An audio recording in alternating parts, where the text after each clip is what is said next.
Clip number 836۔ اس clip میں قرآن پاک کی سورہ طٰہٰ کی آیت نمبر 123 سے 125 تک کی تلاوت، ترجمہ اور تفسیر قرآن صراط الجنان آپ سماعت فرمائیں گے۔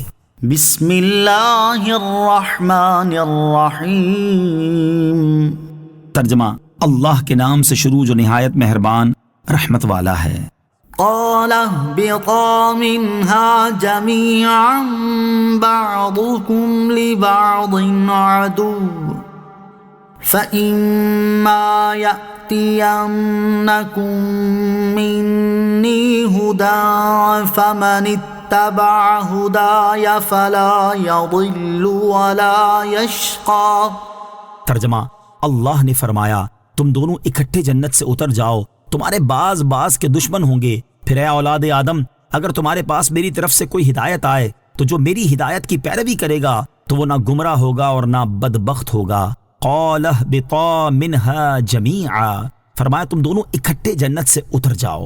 جب حضرت آدم علیہ السلام سے لغزش صادر ہوئی تو اس کے بعد اللہ تعالیٰ نے حضرت آدم علیہ السلام اور حضرت حوا رضی اللہ تعالیٰ عنہا سے فرمایا تم دونوں اپنی ذریت کے ساتھ مل کر اکٹھے جنت سے زمین کی طرف اتر جاؤ، تمہاری اولاد میں سے بعض کے دشمن ہوں گے، دنیا میں ایک دوسرے سے حسد اور دین میں اختلاف کریں گے، پھر اے اولاد آدم اگر تمہارے پاس میری طرف سے کتاب اور رسول کی صورت میں کوئی ہدایت آئے تو جو میری ہدایت کی پیروی کرے گا وہ دنیا میں نہ گمراہ ہوگا اور نہ آخرت میں بدبخت ہوگا، کیونکہ آخرت کی بدبختی دنیا میں حق راستے سے بہکنے کا نتیجہ ہے۔ تو جو کوئی اللہ تعالیٰ کی کتاب اور اس کے برحق رسول کی پیروی کرے اور ان کے حکم کے مطابق چلے وہ دنیا میں گمراہ ہونے سے اور آخرت میں اس گمراہی کے عذاب و وبال سے نجات پائے گا۔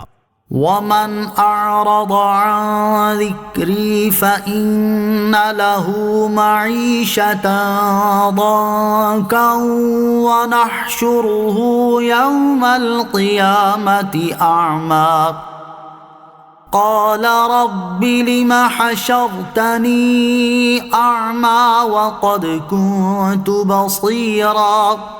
ترجمہ، اور جس نے میرے ذکر سے منہ پھیرا تو بے شک اس کے لیے تنگ زندگی ہے اور ہم اسے قیامت کے دن اندھا اٹھائیں گے، وہ کہے گا اے میرے رب تو نے مجھے اندھا کیوں اٹھایا حالانکہ میں تو دیکھنے والا تھا۔ ومن اعرض عن ذکری، اور جس نے میرے ذکر سے منہ پھیرا۔ اس آیت میں ذکر سے مراد قرآن مجید پر ایمان لانا ہے۔ ایک قول یہ ہے کہ اس سے مراد وہ دلائل ہیں جنہیں اسلام کی حقانیت کے ثبوت کے طور پر نازل کیا گیا ہے، اور یہ بھی ہو سکتا ہے کہ ذکر سے سید المرسلین علیہ السلام کی مقدس ذات مراد ہو، کیونکہ ذکر آپ ہی سے حاصل ہوتا ہے۔ اور تنگ زندگی گزارنے کے مقام کے بارے میں مفسرین کے 5 اقوال سماعت کیجیے۔ نمبر 1، دنیا میں تنگ زندگی ہے۔ دنیا کی تنگ زندگی یہ ہے کہ بندہ ہدایت کی پیروی نہ کرے، برے عمل اور حرام فعل میں مبتلا ہو، قناعت سے محروم ہو کر حرص میں گرفتار ہو جائے، اور مال و اسباب کی کثرت کے باوجود بھی اس کو دل کی فراخی اور سکون میسر نہ ہو، دل ہر چیز کی طلب میں اور حرص کے غموں سے آوارہ ہو کہ یہ نہیں وہ نہیں، حال تاریک اور وقت خراب رہے، اور توکل کرنے والے مومن کی طرح اس کو سکون و فراغ حاصل ہی نہ ہو، جسے حیات طیبہ یعنی پاکیزہ زندگی کہتے ہیں۔ نمبر 2، قبر میں تنگ زندگی ہے۔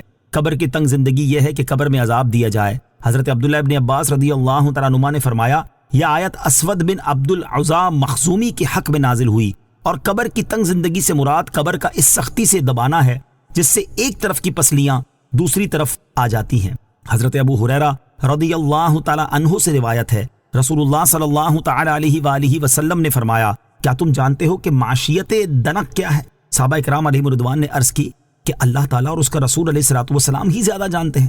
آپ علیہ السلام نے ارشاد فرمایا یہ قبر میں کافر کا عذاب ہے، اور اس ذات کی قسم جس کے قبضہ قدرت میں میری جان ہے، کافر پر 99 تنین مسلط کیے جائیں گے۔ کیا تم جانتے ہو کہ تنین کیا ہے؟ وہ 99 سانپ ہیں، ہر سانپ کے 7 پھن ہیں، وہ اس کے جسم میں پھونکے ماریں گے اور قیامت تک اس کو ڈستے اور نوچتے رہیں گے۔ نمبر 3، آخرت میں تنگ زندگی ہے۔ آخرت میں تنگ زندگی جہنم کے عذاب میں مبتلا ہونا ہے، جہاں تھوہڑ کھولتا پانی جہنمیوں کے خون اور ان کے پیپ کھانے پینے کو دیے جائیں گے۔ نمبر 4، دین میں تنگ زندگی ہے۔ دین میں تنگ زندگی یہ ہے کہ نیکی کی راہیں تنگ ہو جائیں اور آدمی حرام کمانے میں مبتلا ہو۔ حضرت عبداللہ ابن عباس رضی اللہ تعالیٰ عنہما فرماتے ہیں کہ بندے کو تھوڑا ملے یا زیادہ، اگر خوف خدا نہیں تو اس میں کچھ بھلائی نہیں، اور یہ تنگ زندگانی ہے۔ نمبر 5، دنیا، قبر، آخرت اور دین سب میں تنگ زندگی ہے۔ وَنَحْشُرُهُ يَوْمَ الْقِيَامَةِ أَعْمَى، اور ہم اسے قیامت کے دن اندھا اٹھائیں گے۔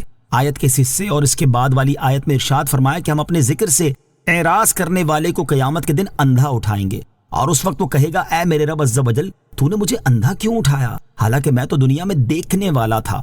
یاد رہے کہ کافر قیامت کا پورا عرصہ اندھا نہیں رہے گا بلکہ قیامت کے بعض احوال میں اس کی بینائی نہیں ہوگی اور بعض احوال میں اسے بینائی عطا کر دی جائے گی تاکہ وہ قیامت کے ہولناک مناظر دیکھ سکے۔